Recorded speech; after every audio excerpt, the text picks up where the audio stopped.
In this video on how to play Reality's Edge, let's discuss shooting into and out of close combat.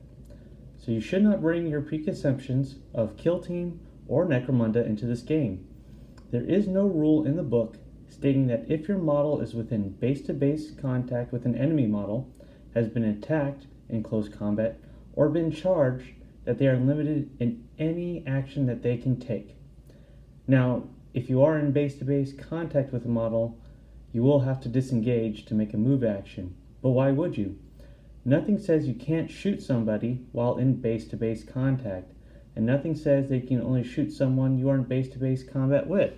So we discussed before in the range combat, there's no rule stating that she has to make a close combat action against him. She could actually make a ranged attack, and she would actually benefit from the point blank modifier. Now, she could also shoot him. However, there might be a line of sight obstruction between these models. However, she would not suffer that for shooting this model.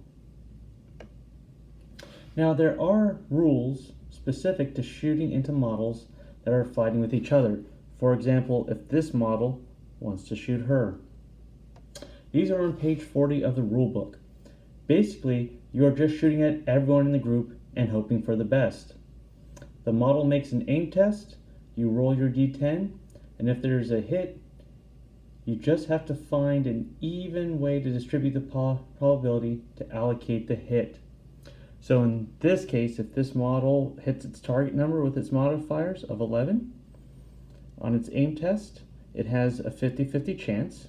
So you could either roll a d10 and say 1 through 5 will hit this model, and 6 through 10 will hit this model, or you can just flip a coin.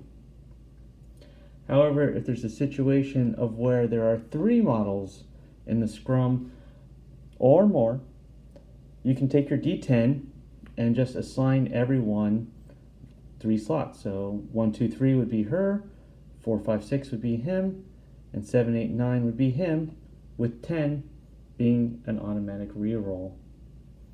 Now, if he has an automatic weapon and decides to pump 2 to 3 rounds in here, you basically have to repeat that process to allocate hits. Remember, damage will not be resolved until the end of the next turn, until the initiative trade's over.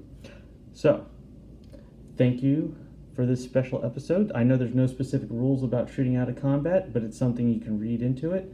But there are rules for shooting into combat. So in the next episode, we are going to come and talk about hiding and spotting.